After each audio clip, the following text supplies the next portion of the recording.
Welcome back to the In the Making podcast. Today we are welcoming a very special guest. Over 40 years ago, he embarked on a journey to create both modern and affordable home accessories. It all started with a printed window shade and eventually grew to over 120 countries with hundreds of products that have made it to Oprah's gift list and the Museum of Modern Art. If you haven't heard of his company before, take a look around your house because you likely own a few of their creations. Please welcome Les Mandelbaum, co-founder of Umbra.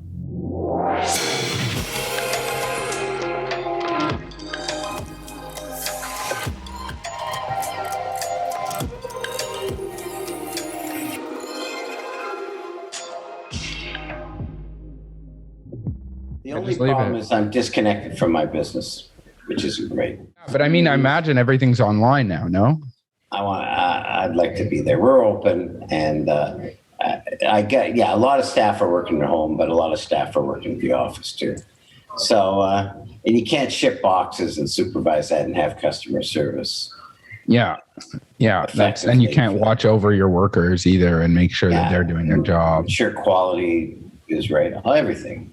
I mean, you can't do your business online. No, we would die. You know, it's funny because we clean gutters. I've been operating under the assumption that we're an essential service because nobody's told me otherwise. And so why would I stop? Yeah. But I haven't seen anybody enforcing what is or is not essential and how that's working. No, they don't. It's on a complaint basis. Yeah. So if somebody complains about you, which your customers aren't likely to do, if your staff complains about you, which they're not likely to do, because if anything, it's a neighbor, an angry neighbor for no reason. Well, so it's everything's complaint based. Yeah. Is there anything like that you want us to that like you feel would be really interesting for us to talk about? Who's your audience? What are you trying to reach here? Mainly just like anyone that's in the process of starting a business or that wants to start a business. Anyone that's interested in the mechanics of a business and kind of the roadmap to success, whether even if it's not in a business, if they want to get into something that they feel very far away from, like, I don't know, anyone. Or even if they should be in a business. Yeah.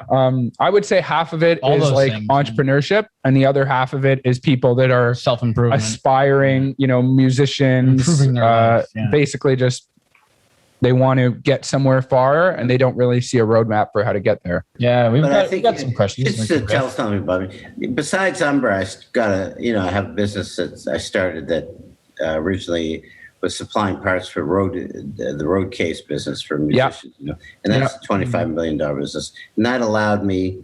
Is that still running? Oh, absolutely. Oh, wow. I thought you had sold it or something. I didn't know that. No. I sold off only 15% of it to the president. And it's a transport company for musical equipment? No, you're way off. It's what we decided to do is rather than make the cases, the hard thing about isn't making the cases is getting all the parts, having all the parts ready.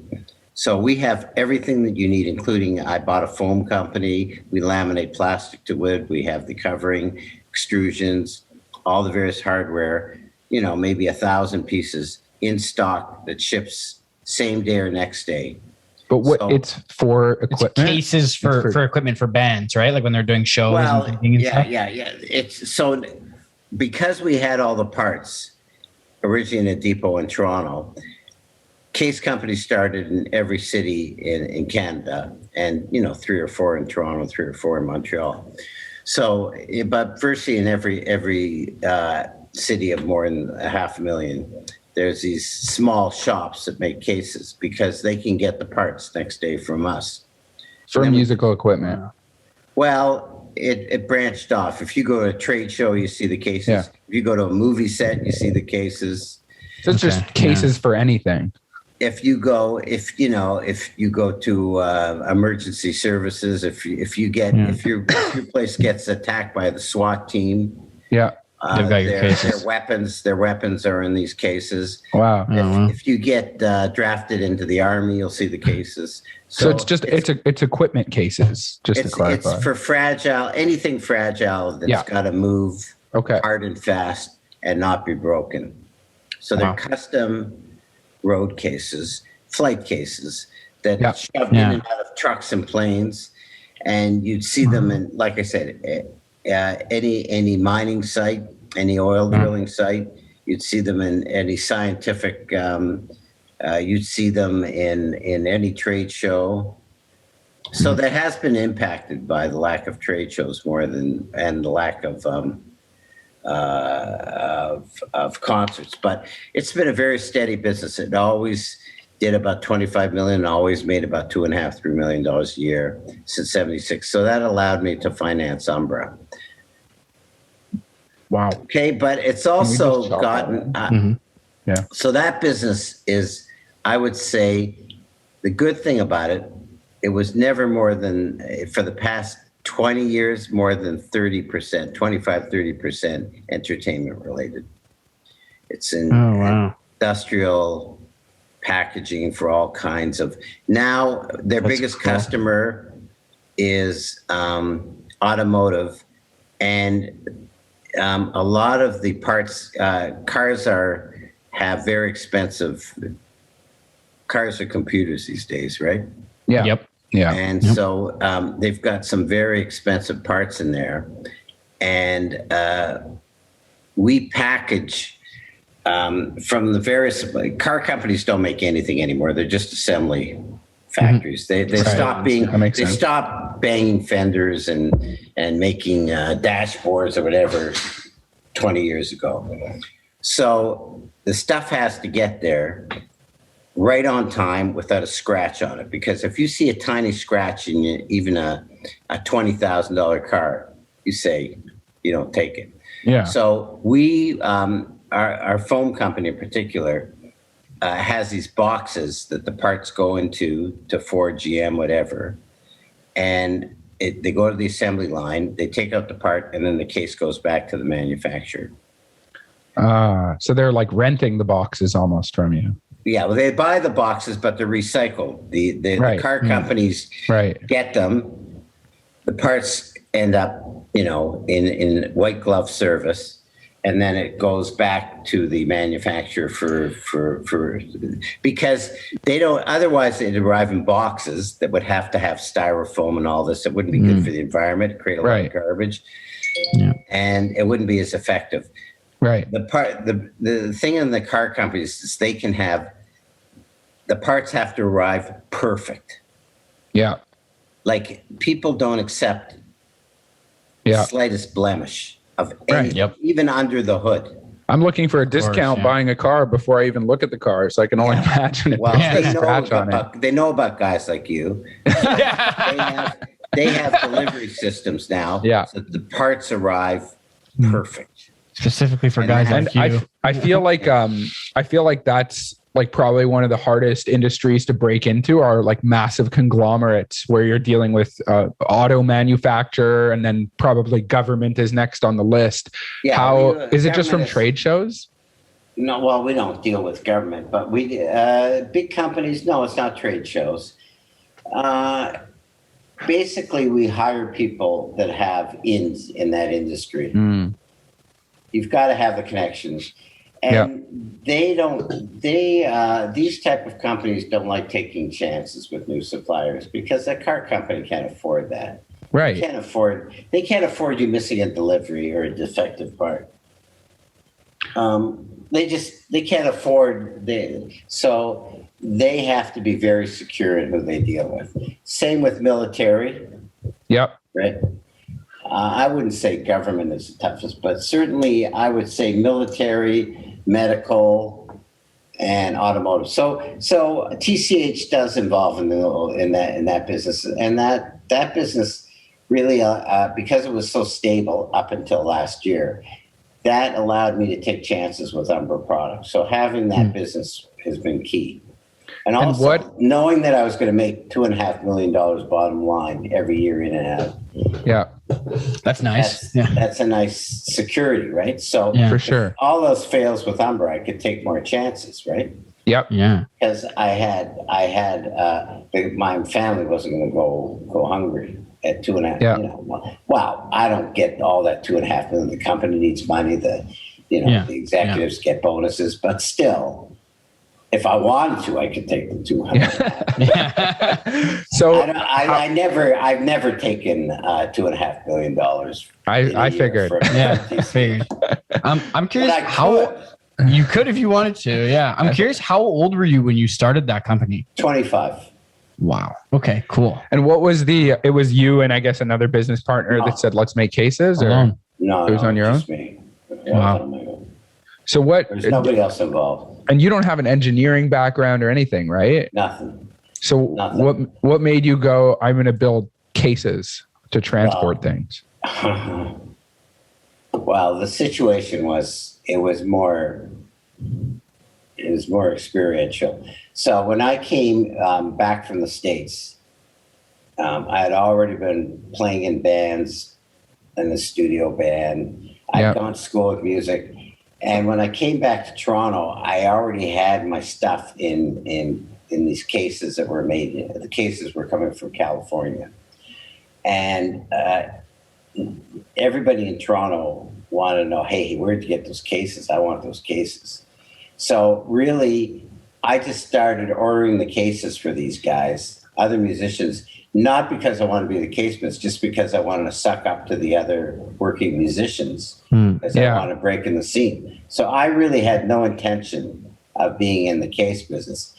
Then what happened was I said, I was getting so many calls in these cases. Everybody says, oh, he's the guy, phone less for these cases. I didn't even want to be in the business. And I said, this is stupid. What are we ordering cases from California, these empty boxes, shipping them all the way here? Why don't we just make them here, right? Yeah. And that was the impetus for the business. And then I figured out, I talked to people that were making speaker cabinets and fixing guitars. I said, hey, guys, here's a great business opportunity. So I went to these guys and they said, the problem is that we don't know where to get all the parts for these cases. You need foam, you need the outset. So I figured out all the parts. And with my father, who was a door manufacturer, with his equipment that he had from his old door company, we figured out how to laminate ABS plastic to wood. So it wouldn't delaminate, left outside in the cold or in the heat. And we're still the best in the world of laminating ABS plastic sheets to wood. Wow. And I did that with his old door equipment, which we still have. We bought used equipment. We have it here and in Dallas and in Buffalo. And we only do it in North America, which is a shame, but we're the best at that in the world. And that laminate is used for different things. And that was just trial and error. My father was more of he had a grade 8 education in Central Tech. He didn't know anything. No, he knew a lot. He didn't know chemistry. He didn't know engineering. Right. Yeah. But he knew how manufacturing. Yeah. So that was a project we worked on together. And he just enjoyed it. He was already kind of retired at that point, by 76. Did you patent the laminate? No, we didn't patent anything in those days. Yeah. I didn't know to patent anything. But nobody, it's sort of a secret sauce. We keep it under wraps. How to laminate. So that was a key.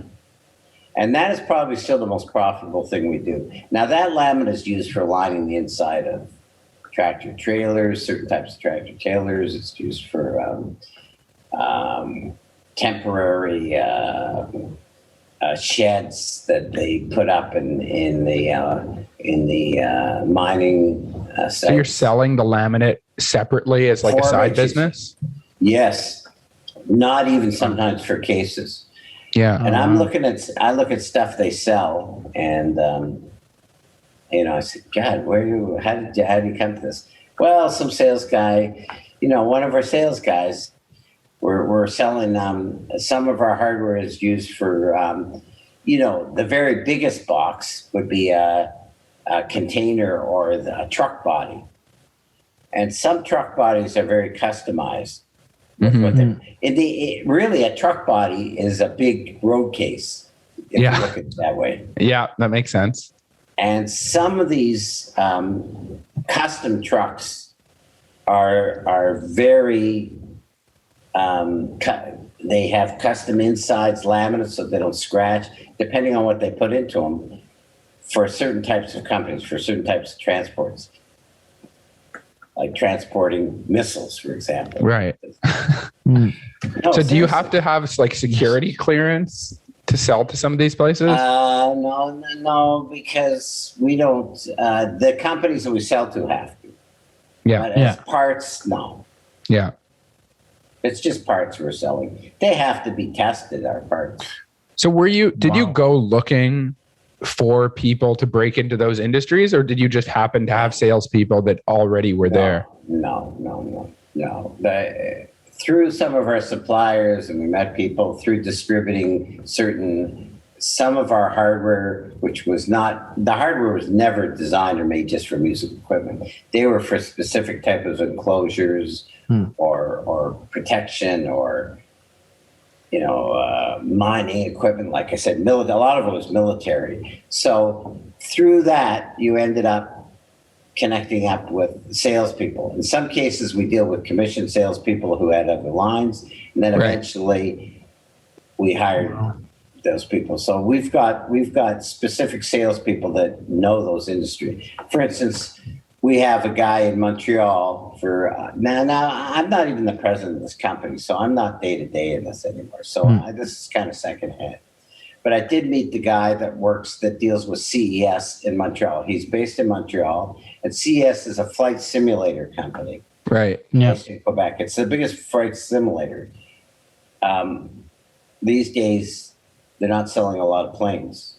I can imagine. Pilots. So they switched over to automotive, and that's where we're selling them a lot of these boxes for shipping, computerized. They're making parts for electronic parts for cars now. Small ones, small pieces, but whatever. So basically, you started that company, and then you sold your interest in the company and took a back seat to it? I was doing both for a while. Well, it wasn't long into TCH, but the first product for Umbra. I was in Ottawa. I was at a gig. And you look up your old friends, and that's where I met Paul, who had the first product idea for Umbra. Yeah. And he said, "What's doing?" He says, "Well, I've got this, I'm playing music, plus I've got this case parts company." He says, "Well, I've got this product idea." I said, "Jesus, Paul, I'm already playing music. I'm doing this casing. I need this." He says, "You don't even have a business card. You don't have a catalog. I'll do all that for free. I'll give you a logo. Just help me. You've already got kind of a company in place. Help me launch this product, this paper window shade, which we called Umbra." Wow. And my music career, the keyboard player that was with me told me, he gave me, it was a difficult conversation because I still had aspirations to be, being in a band was a big musician. Yeah. And was TCH doing millions in sales at that point? No. Hundreds, a couple 100,000, maybe 100,000. So you were running TCH and you were an aspiring musician. Playing music, and I was which was difficult because I'd end up places like Kapuskasing and playing for a week. It was difficult to do that. Yeah, for sure. So the keyboard player, he says, "You're an okay bass player, but most of us don't have the opportunities you got. You've got these business opportunities." So I said, "Okay, you're right. We'll start Umbra. Thank God for that piano player. I'll try to borrow some money for Umbra. We'll start Umbra. I'll stop taking these bar gigs outside of Toronto. I'll just gig inside the city," which I did for a few years, and realized that my music career is not really going to be my life. Yeah. So, but the problem is I did borrow $40,000. I gave Paul 25% of it. And for a while there, I said, you run Umbra. Then I started running. He wasn't a great businessman. So then I jumped into Umbra, which was actually more fun than TCH. Yeah, and then after I would say 6 or 7 years, I thought Umbra is way more fun than TCH. It's kind of, even though it was in the entertainment business, I wasn't dealing with, I wasn't getting groupies. Yeah. Yeah, you're on the back end. Yeah. I'm on the back end. It was just a boring industrial company. It was the same products year in, year after. The people I was dealing with weren't that exciting. With Umbra, I was traveling the world. Most of the buyers were women. The customers, the end-use customers were women. I was a single guy. It was a lot more fun than TCH. So I sold off 15% to the general manager, and I said, you're president. And he's president to this day. How did you navigate growing both Umbra and TCH simultaneously without dropping the ball? Well, I probably did drop the ball a lot. I'm a good multitasker. I have to, if you talk to Wendy, she says, I drive everybody, I'm doing so many things at once that I make the people around me drive them crazy. I know the feeling. I'm at my most effective when I'm just barely, the balls are up in the air and I'm just barely catching them all. Yeah. I'd say that I'm least effective. Like during the pandemic, when it hit in March, I'd say I was at my peak of performance. I would say January, February of last year, around this time, well, no, it was before this, when the business was fairly normal. Yeah. I didn't feel that needed. Yeah. But when the pandemic hit, you get into action mode. It's like war. I'm more a war. Okay. I'm more of a war. Entrepreneurs are more wartime generals than peacetime generals. Yeah. So I feel like I'm not a good peacetime. And so TCH is very steady, and I probably would have sold the business by now. Yeah. Yeah, we feel the same thing when Umbra's what? Umbra's more, it depends on new products, and everything gets disrupted. Retail, e-com, we're traveling, we're selling all over the world. It's much more dynamic. Right? Did you meet Wendy through Umbra, or was that so totally different? No, I was just friends with her cousin. And I had been, I think for both of us, I was already in my 40s and I still didn't have a house or kids. And I thought, for my life, I think it was, I started to keep my eyes on, I was running out of time, and she was running out of time too, even though she was just in her early 30s. I think women, she was worried about her biological clock too. Yeah. So I think we caught each other at the right time. And we're both, grew up Jewish in Toronto, so we had a lot of commonality. I was friends with her cousin. So that it had nothing to do with Umbra. But although she likes design. You met her. She came from fashion, but she likes design. So that kind of worked. That we don't argue. We argue about a lot of things. I don't think we argue about design too much. We're pretty much aligned on that part. And she came from an author. Her father had dress stores. Alan Cherry had some high-end Italian type of dress and men's stores in Toronto. One of the stories that I heard you tell was about when the bank called in your loan. Yeah. And you had to go scrambling to not let go of everyone. Can you tell us about that? Yeah. Well, actually, I just heard a story like that. There was there was an interview, Zoom, with Mitchell Goldhart, who has Smart Centers. He's a billionaire, one of the richest billionaires who's still single, actually, in Toronto. Wendy went to school with him. Keep an eye out. Yeah, you should talk to him.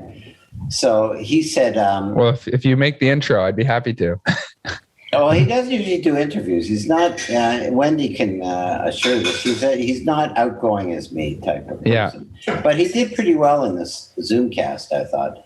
But anyways, he tells a story of he was setting up shopping centers. His main client was Walmart. Pretty good customer to have. Yeah, not bad. And they were anchored. So he was opening up shopping centers like crazy. They were opening up a store every 2 weeks. And so he had to open up either a shopping mall or what do you call those strip malls? Yeah, every 2 weeks. Jeez. So he's probably running out of money fast. Wow. He was running out of money. Yeah, so he was boring, right? And at 37 years old, he tells the story. He was 437 million in debt to the CIBC. I was just about $2 million in debt or something to CBC at the exact same time. I'm older than him. I was, let's say, 47. And Olympia, New York went broke. Real estate went bad. And they called his loan. They said it was a demand loan through 437 million, right? It's the same thing that happened to you. Same thing at the same time. It happened to 1,000 other people too. Imagine you ran into the bank at the same time. No, everybody got slammed because they were really free with their money, which was part of the problem. Right. And then a recession hit real estate, and the bank panicked and called off basically all their loans. At least this was around 2008. No. This is 1990. Oh, okay. Yeah. Okay. So this is the same thing happened to Nike, I think, at one point. Everybody, you talk to everybody, they got this story. So what happened? You either go broke or you go begging all over. His story is he went begging to Walmart, and he said, I need $437 million.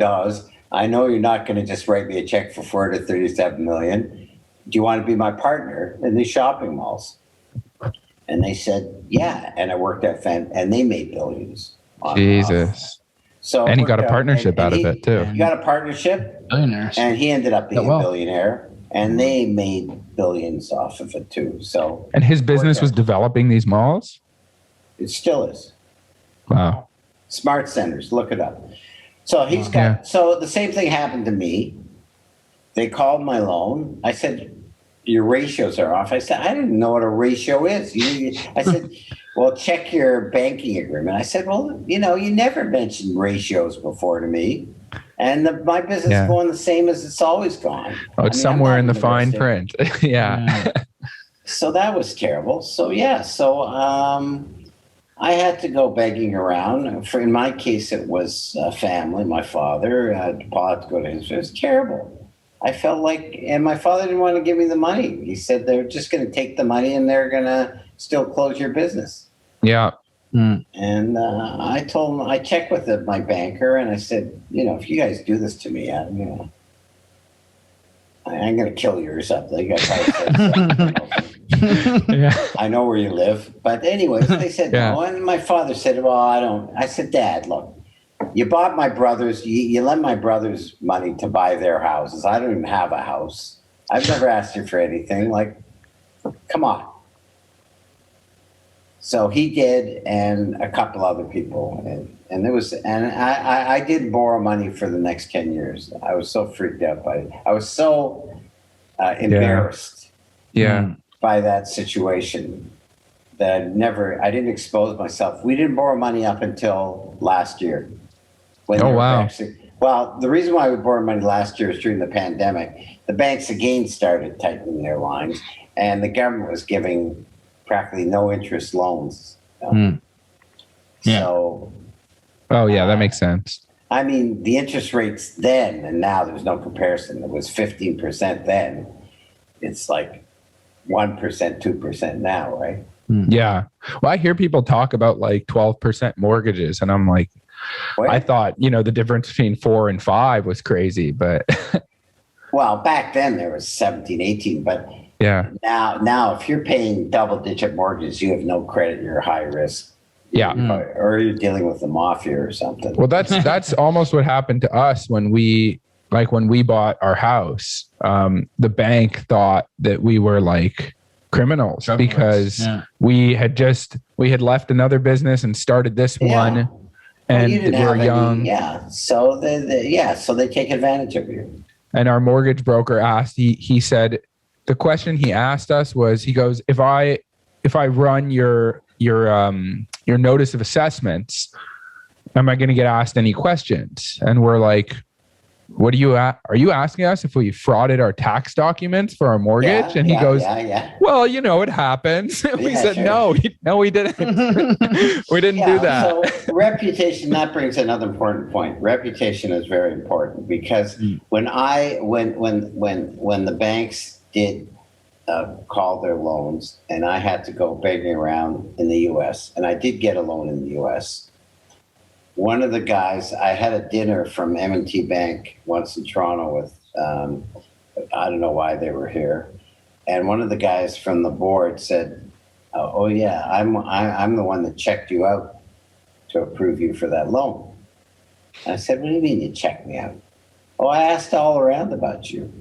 I asked your suppliers. I asked people that knew your family. Wow. I asked everything. I know more about you than you know about yourself.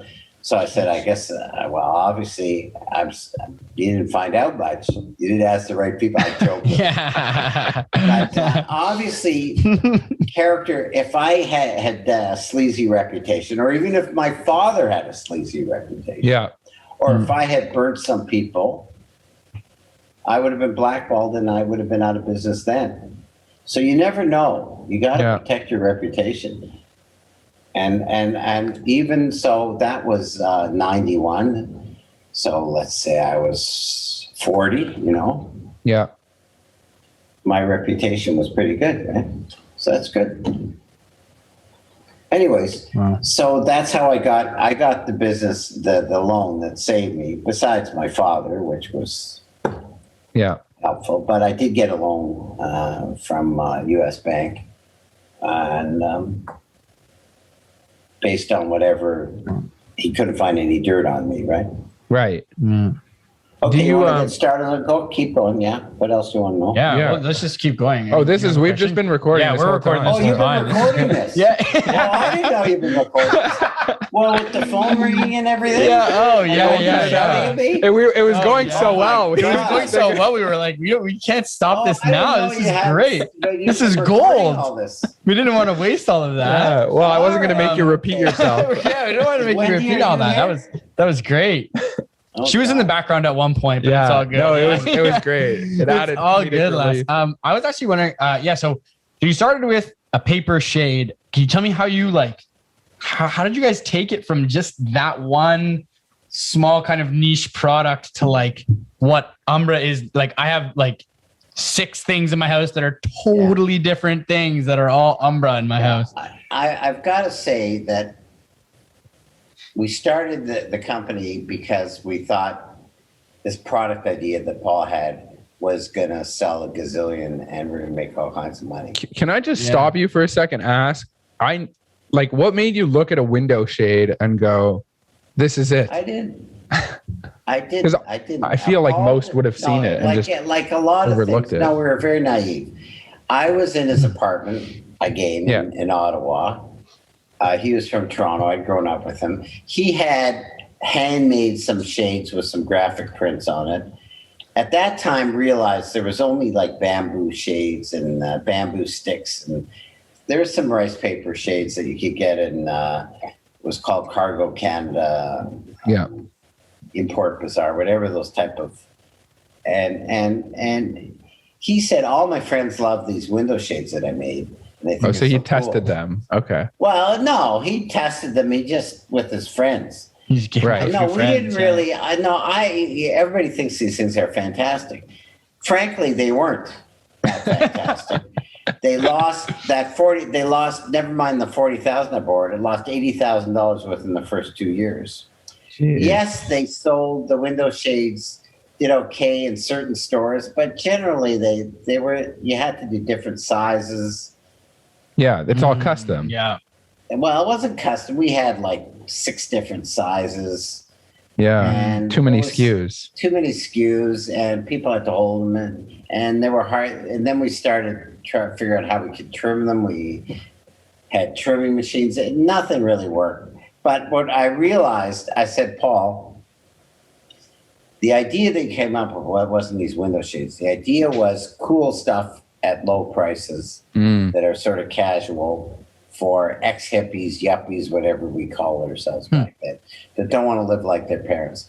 Come up with other products that are easier to sell. Forget the window shades. I know we're called Umbra Shades. We're a shades company. I said, forget all that.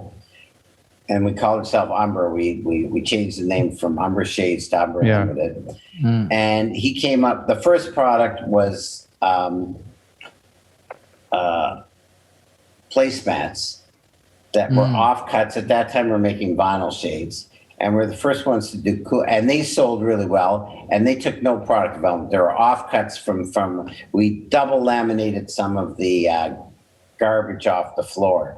Really, that's what it was. And we took it to a trade show.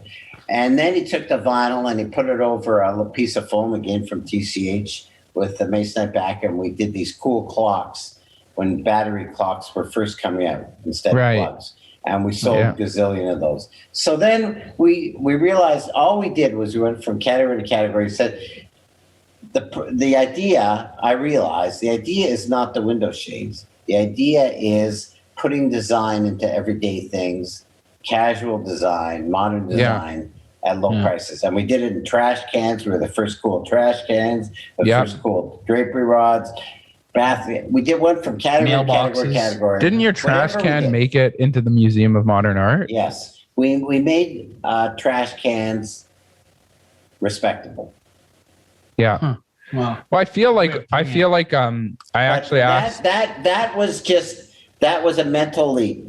Sometimes you start in business and you think, oh, the idea is the most important thing, the product's the most important thing. We figured out the best things, how to slice bread better than everybody else, but it isn't that.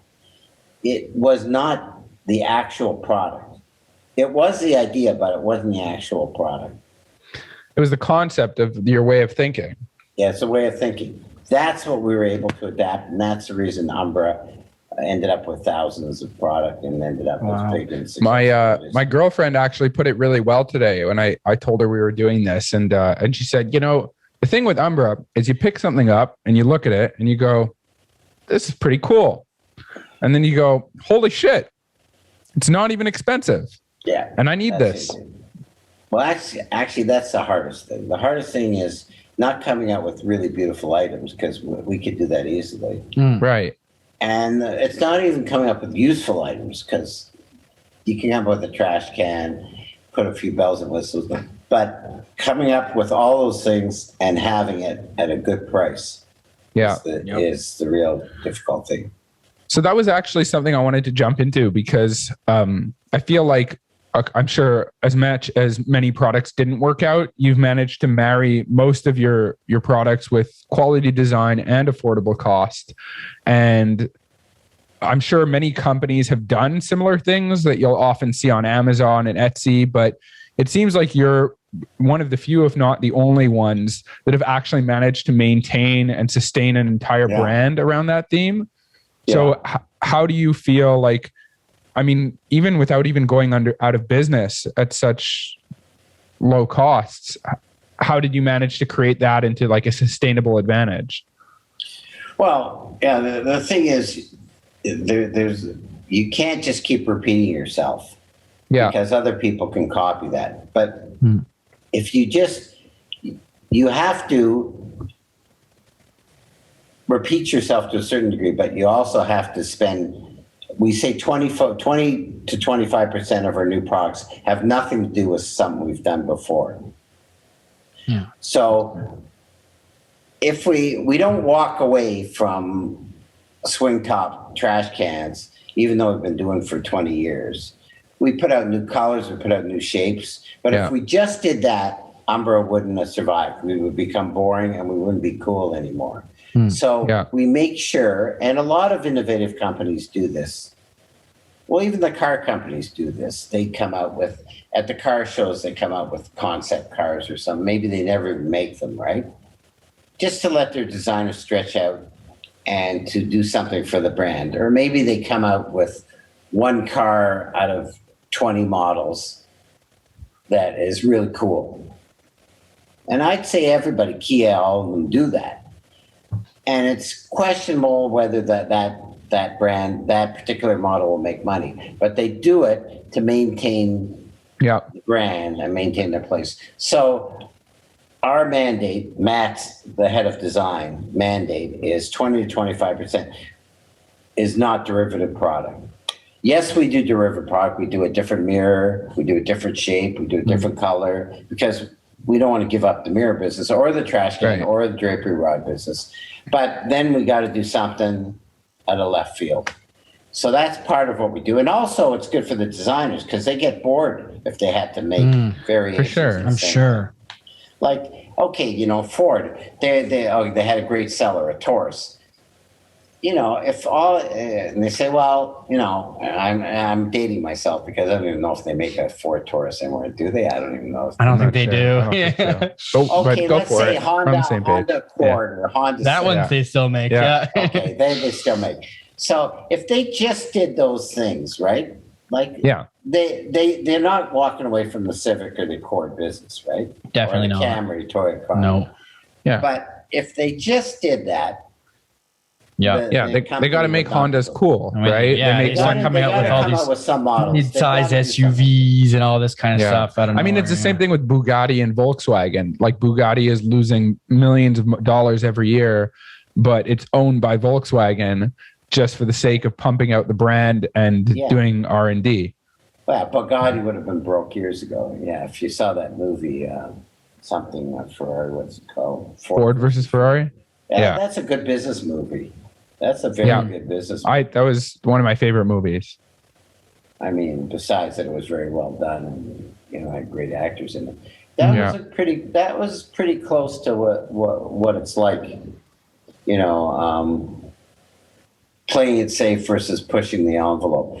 But if you completely take chances, you're going to be out of business too, right? So you gotta have your Camrys and your Accords and whatever, you know, to pay the bills. And I have my TCH to help pay the bills for all those years. And even when I had TCH, I was still gigging, playing music. And even when I was playing music, I still had my taxi cab license. I wasn't sure if you were joking about that. I heard you say that. That's no joke. You got a taxi license. Yeah, because some months I was short of rent. And we'll give a couple rides. I don't know. I'm sure it's the Uber. There's plenty. I see Uber drivers. I see Uber drivers in fancy cars. I'm sure. They say they're just doing it front. I'm sure they're doing it when they're. If you got to pay the rent, you got to have some kind of thing that you can just. You got to do cash, something, unless you want to be a thief or something. So now I don't say I did it a lot, and I did it for long, but having that taxi license paid the rent. Isn't it like a process to get your taxi license? Like how long did that take you, or was it easy? No, not in those days. In those days, you just had to have a decent driving record and be over 21. And then the test was you had to know where all the hospitals were. Okay. And some of the main places in Toronto. But I'd grown up in Toronto. I really know Toronto. I don't need GPS from being a taxi driver, but that was the test and I passed that, no problem. I mean, everybody else in the room were like immigrants that didn't have a clue. They could barely speak English. They didn't even know where the CN Tower is, even though it was like So, you had to know how your routes to get to the airport, how the hospitals and emergency, and I knew all that. So that's all it took. Wow. And I just would drive around the clock till I had enough money for rent, and that was it. And then you go back to play music. Wow. Yeah. You go, or TCH, whatever I had to do. I feel like that's really important because now, like a lot of people are kind of like they feel like they're above that, they're above doing that remedial work to get where they want to go. But if you know where you want to be, then well, I really question if they're really entrepreneurs. If they're not. Yeah. First of all, there's a lot of stuff about that in entrepreneurs. First of all, you got to be brave, but you also got to be an example, and you got to have good character. So a lot of people call themselves entrepreneurs, but they won't get their hands dirty. Yep. And they expect they can just hire people and tell them, clean the toilets. I mean, I've cleaned toilets, so. Yep. That was another job I had. I was a janitor, after hours, an all-night janitor. Anyways, so I don't ask anybody to do anything to do myself. Now, fast forward, we had a very good customer in Venezuela. Venezuela was kind of falling apart. He says, I really want you to visit me. We're doing a lot of business. I said, I know things aren't so good in Venezuela right now. He says, oh, don't worry, you'll be okay. And my sales guy, I didn't speak Spanish, who was in Brazil office, and he spoke Spanish. I said, I'm coming to South America. We're going to Venezuela. He says, okay, fine. He calls me. He says, I got a problem. My wife, we just had a baby, and she doesn't feel good about me going to Caracas with you. Oh, wow. And I said, you don't have to. I said, bring her to dinner. I went to the dinner. I said, look at me. I'm 50 years old, whatever I was at the time. And look at Dino. He's doing Ironman competitions and all the rest. Number one, if they want to kidnap or kill somebody, who are they going to pick? I'm going to go there.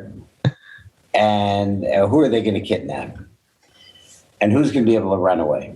She laughed at that. I said, joking aside, he doesn't have to go if you don't feel comfortable, but I'm going. So if I just said to her, I'm sending him, and I'm going to sit in Brazil while he goes to Venezuela. And it was a little dicey there, I got to admit. Yeah. And I certainly wouldn't go there now. Well, there's no business there now. Right. But the fact is, I didn't ask anybody to do things that I wouldn't do. And I think that's important for an entrepreneur. And most people I know that are successful entrepreneurs follow that. Otherwise, people won't do it. And the other thing is, a lot of times you can't pay the bills, and maybe you're late on even paying your employees. And if you're driving a fancy car or something like that, or taking vacations, I mean, if somebody owed you money, right, a customer, supplier, they say they can't pay you, and they show up in a Porsche, what do you say? Screw that, Yep. Screw that. 100%. Yeah. So I think being an example, my employees and my suppliers knew that I was dedicated to the business, and I wasn't stuffing my pockets, and I wasn't paying myself untowards amount of money for the first 10 years. Yeah. And for the first 10 years, I was having trouble paying the bills. But I didn't have a house. I owned a warehouse before I owned a house. Yeah. And I didn't show up in fancy cars. And actually, when 2008 hit, when I was already fairly wealthy, when the recession hit 2008, 9, whenever that was, it's only, you must remember those years. Yeah. I had a fancy car. I sold it at a loss, and I bought a cheap car that actually cost me more than what I got for my fancy car, because the used car market for luxury, everybody's doing the same thing. They were dumping their expensive cars. Oh yeah. It was just optics. Yeah. So I got a cheap BMW. Not cheap. It was still BMW, but it was that 3 Series or something. Yeah, it was like an old 3 Series. Yeah, an old 3 Series. Actually, I gave it to somebody in Montreal. My wife did. But I had a 5 Series BMW that I sold very cheap, and I bought the 3 Series for more money, just to look just so I wouldn't be driving into Yeah, the just for parking lot. optics. For Yeah. optics, yeah. Mhm. Because I was asking everybody to take a pay cut, and I was asking my suppliers to give me an extra 30 days, Right. and it just didn't seem right. Yeah. Mm.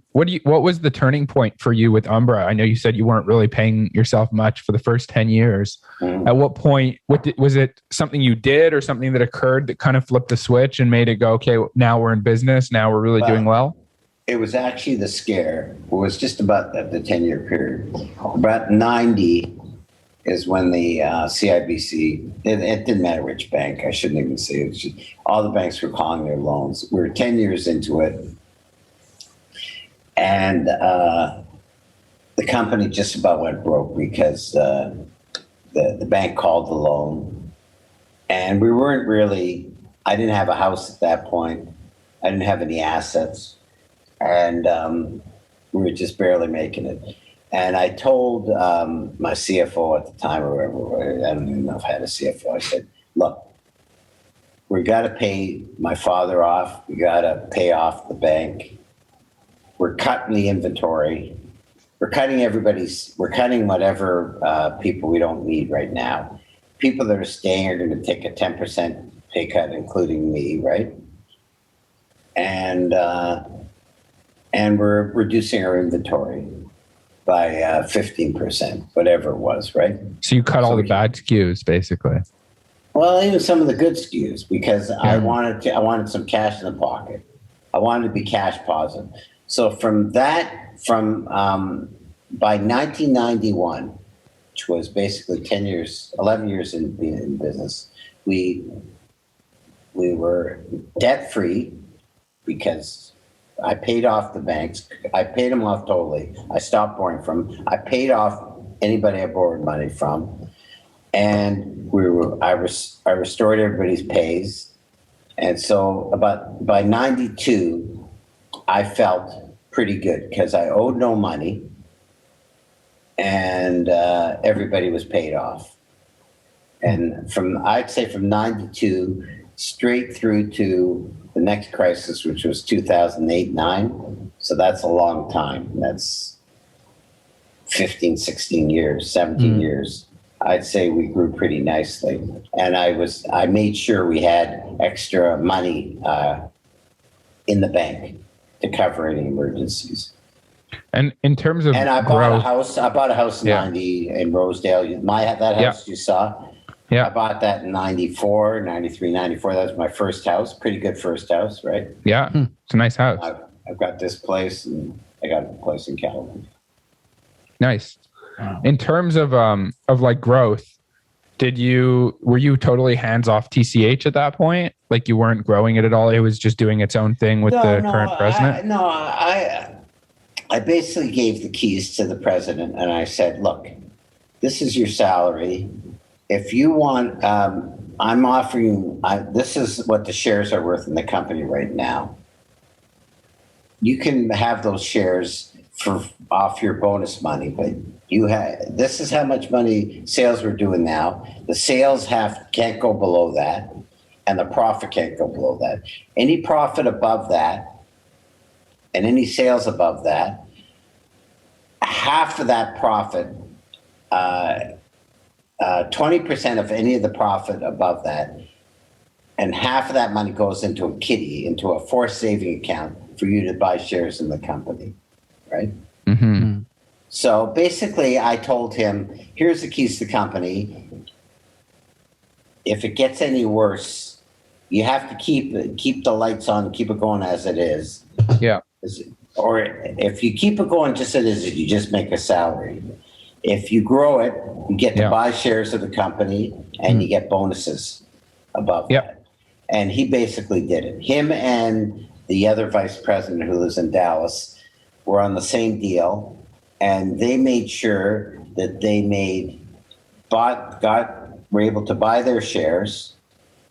So let's say this guy got 15%, the other guy got 5%, I think it is. And bonuses, every year they bonused up until the pandemic. they made bonuses of at least 50% of their salary, and most years double their salary. And so that meant I was making, if they were making, I was making, right? Because I had 80% of the company. And how did you find, were they already working there, or did you have to go out and find someone to take over? No. I trusted them. They were already management. And and they're great guys. They're solid guys, and I trust them. And they're not big spenders. They're, you know, come from working class kind of families. Yeah. Jerry's from PEI. His father was a working kind of guy. That guy was kind of a cowboy from Nebraska. What would you say is the, I feel like one of the biggest, it sounds like the biggest changes that allowed you to jump from one place to another or scale from one level to another were the people that were around you that helped you make those shifts.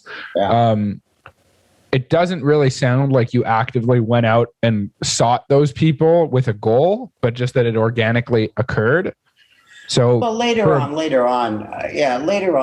First, it was similar to you, people that you knew from your youth or from the neighborhood or from personal contacts. Yeah. I mean, now I would say the management team are not. You know, Paul sold out his shares. And now he's just this year, he told me he wants to sell his part of the real estate. I basically just gave him 10% of the buildings. Yeah. And now I was shocked at what those buildings are worth. He's going to get, I'm going to have to pay him. Is it the ones in Toronto or there's like you own in Dallas too? The only ones that he owns part of is the store downtown. And the building, you know, and have you been to Scarborough, the one in Scarborough? That's your office with like the glass dome on top. I always see it when I drive on the highway. Okay. And just for context for people listening, the one in Scarborough it's just a massive billboard essentially, because it looks like your whole conference room is on the roof of the building surrounded by glass, and there's just a big logo. But it's a warehouse, company, right? It's 130,000 square foot warehouse, and it was. But nobody can get on the highway without seeing your logo stamped across it. I did that on my own. You're not allowed to have signage on the 401. Really? No, and no one came knocking on your door. Yeah, they kind of did. But you're allowed to have your name on your building. You're not allowed to have a billboard. Oh, I see. So yeah. I put a glass tower in the middle. You'll see it next time you're going to the east. You'll see it. Actually, the designers wanted natural light, so they wanted that glass tower. Wow, it's beautiful. We light it up and we put the name of our building on it. It's not. I use it as a billboard, but it isn't. You're not allowed billboards. Yeah, it's not a billboard then. Yeah, and the office. There was already had an office in a warehouse there. It was Reinhard Vinegar. They're still in business. They wanted to move out to the country to get a bigger building, and they sold it for $4 million. And it was a restaurant where John Street. So I bought that for $4 million. I think to fix up both of them basically cost double. Yeah. Whatever. That's typically the formula. You buy it for $4 million, you put $4 million into it. And just lucky that Toronto real estate has gone up. Yeah. I mean, if it's any similarity to housing, I can only imagine. Well, I don't even want to tell you what it's worth now. Well, I know that we rent an office in a place that's a dump compared to that, and I know that place is worth quite a bit. Obviously, let's say it's worth it. It went up 10 times, you know. So Paul's probably going to get, you know, it's what? Who are you talking to? Yeah, my Wendy says I'm talking too much. Tell her I say hi. So don't use these figures. Say hi. Yeah. Okay. I shouldn't talk about the dollars, but it's always good to buy your own real estate that you're using. Yeah. I wasn't speculating in real estate. It's not always good. Toronto real estate obviously gone up. I could have bought. I do have real estate in Buffalo. I have a bigger warehouse, twice the size of Toronto. I don't think it's gone up as much. Buffalo. No, I mean in Toronto now, there's almost like an epidemic of people being house poor where if you bought the house 10 years ago and you sold it, you could never afford to move back into the same neighborhood. Because and tons of everyone's just holding their houses, and then when they get ready to sell, they just move outside of Toronto so that they can have a similar comfort of lifestyle. Yeah, well, it's true. If you sold your house too early, you thought you did, 15 years ago, and you thought you did fantastic, you can never replicate that lifestyle. Yeah. You can't get back in, right? Unless you invested that money on Apple or something like that. Right. Your money's the money's actually worth less. Yep. So it's always good to reinvest in real estate. But I also have to make the point to a lot of people. I mean, it's great. Everybody loves the freedom of being an entrepreneur. You can do what you want, when you want. You don't have to ask everybody permission when you want to go to the bathroom or when you have to, where you want to go to the gym. But on the other hand, not everybody, it's not cut out for everybody because it's insecure.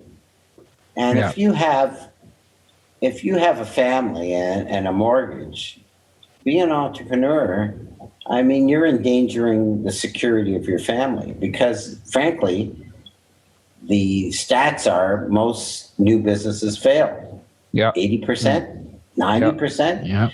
So I would say it sounds wonderful to say you're an entrepreneur and the freedom, and it turned out fantastic. But I didn't have... I had other things to fall back into it, and I didn't have a wife and kids and a mortgage at the time. Right. That I was risking. I was only risking myself, and I had to drive, and I still had my cab license. I was going to say, worst case, you'd be a taxi driver. Yeah. Are you? So I could take chances, but most people. Even some people that there's a guy that used to work for me, he started his own business. I don't think that he really should just be, he's a good work. He was a good employee. He's not a good entrepreneur. And I think he's obviously closer to your age than my age. I had to discourage him, and he took it as an insult.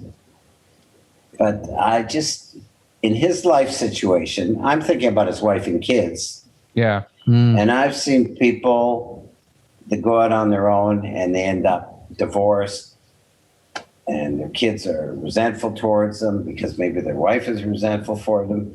And it's not such a happy story. I'm fortunate, but also I had less to risk. And I had a background, like I said, my father was an entrepreneur. I mean, I just read an article about somebody that made a big donation, or he bought a nonprofit company. And he says, I started off life on second base. I didn't start on first base. I mean, my family, if all else went bad, first of all, I had an education and I had a pretty good life growing up. So I started off on second base. But if all else failed, I wouldn't have been homeless on the street. Yeah. My family would have, I mean, it wouldn't have been pretty, but same with me. If all else failed, not only didn't I have a family not to worry about, but my father probably would have found a job giving me a job, not with my tail between my legs. I wouldn't have been too happy about it, but I wouldn't have hurt other people. Go ahead.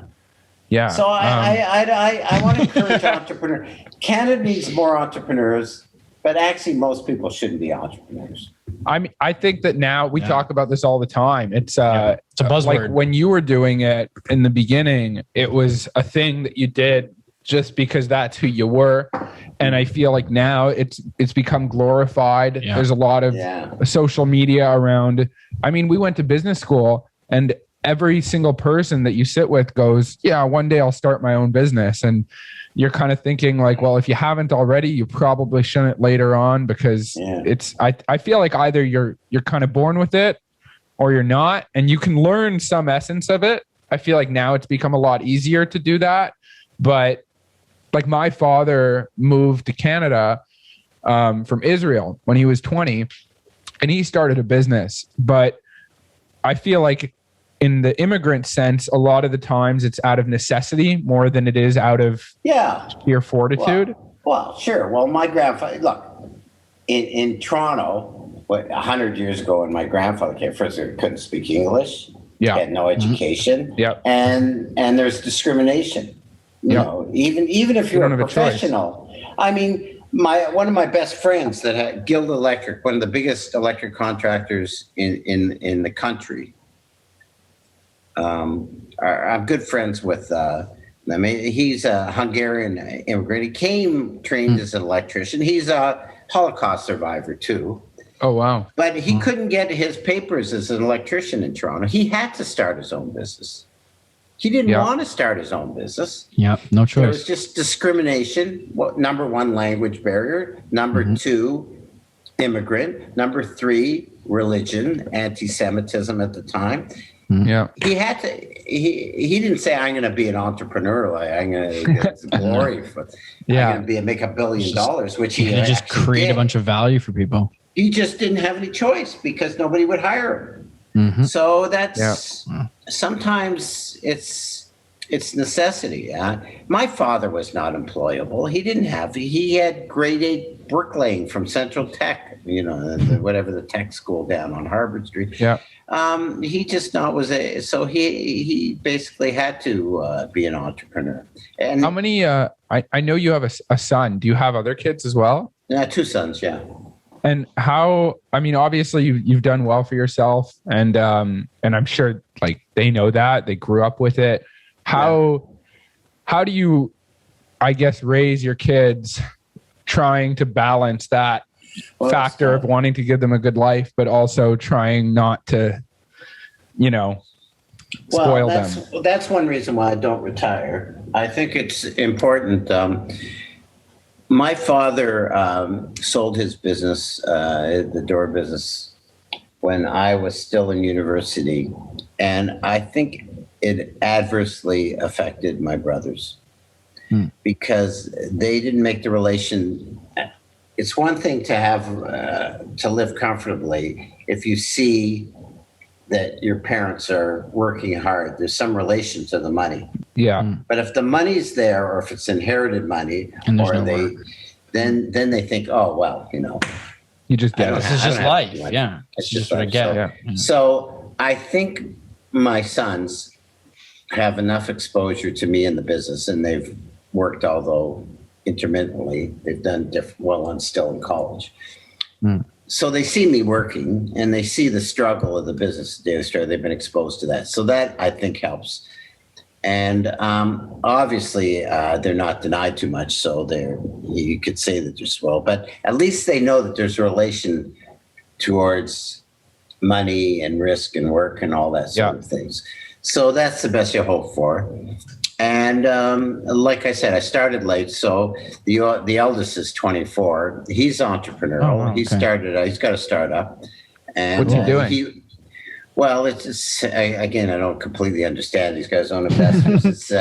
It's basically he finds musical artists, and he fronts the money in exchange for getting a percentage of their Spotify or whatever they're streaming. Oh, okay, cool. So if they hit it, he does well. Yeah. If he's not, investing in venture capital for music artists. So they need the money, especially now because there's no performance. They only make money once in a while one hits big. So they need some money, and every once in a while, if you pick them, it's like picking stocks only artists. So he's really, exactly. It's a certain music. And then he also does data analytics at the side for me, for my company. He's got 2 or 3 people working for him, so he's got also that income. But he's living in Brooklyn. So yes, I think he could run the company someday, but I don't know if he wants to. And I'm not. My father tried to push me into his business, and it didn't work. So I'm not doing that. And the younger one's only in 3rd year, whatever you call college, pandemic college, I call it. I feel sorry for him because it's very disruptive these days.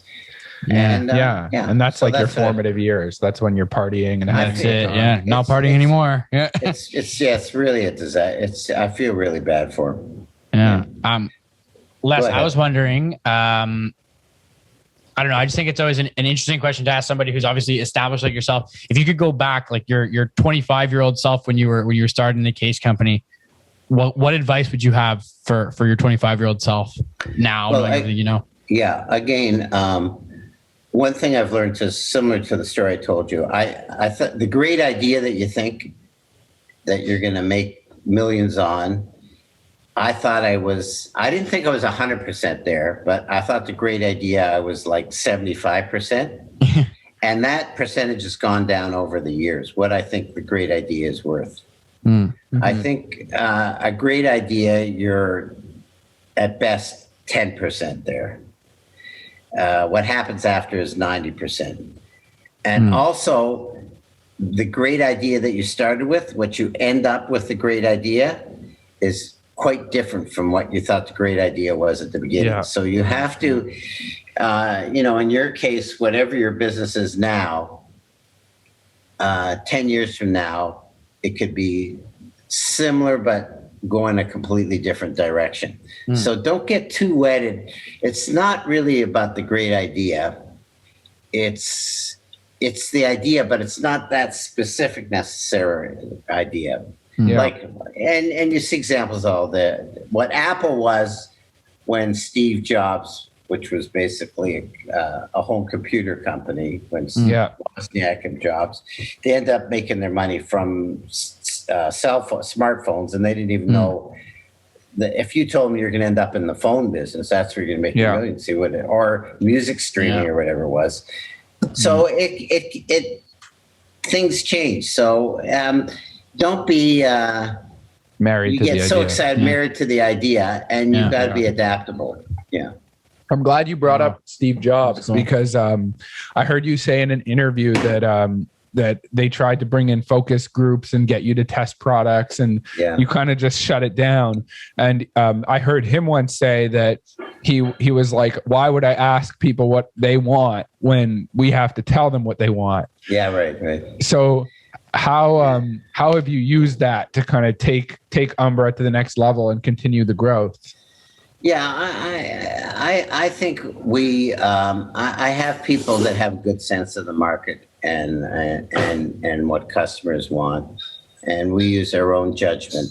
I mean, we certainly talk to retailers, and now we pay attention to our e-com customers and what the reaction is. Are you mostly on Amazon now? Well, Amazon has come from zero to being a huge customer, and e-com is at least half our sales right now globally. Yeah. From being, there was no e-com to speak of 10 years ago, including our own e-com site. So that's very different. We hired salespeople that had relationships with retailers, and now e-com, it's a whole different business model, right? So that really shifted. I don't know if that really answers your question, but and I don't even know what the question originally was. So you got to help me out here. I was just asking about innovating instead of using focus groups and yeah. I think your instincts. You can't completely shoot from the hip, but we still basically do what we want to do, and we don't put out products that we don't like. And also you get more motivated. If you like the product, you're more motivated, you're more excited about going to work in the morning. Yeah. So we don't do things that maybe retailers like, or consumers say we really should do, and we don't really like it ourselves. So I think we work from our own bubble and our own instincts. Yeah, so that was fantastic, Les. Thank you so much. That was great. Really appreciate it. Yeah. All right, guys. Awesome. Thanks, Les. Thanks a lot, Les. Thank you. See you when you get back. Bye. Take care. Hey, everybody. This is Patrick. Just checking in quickly after the episode to say thank you so much for listening or watching. We really appreciate it. We've got some super cool interviews lined up in the near future. We're very excited about them, and we think they're going to bring a lot of value to a lot of people. So make sure that you subscribe on your platform of choice. We are officially available on all major podcasting platforms and on YouTube. Make sure you subscribe there and stay tuned for more. We'll see you next time.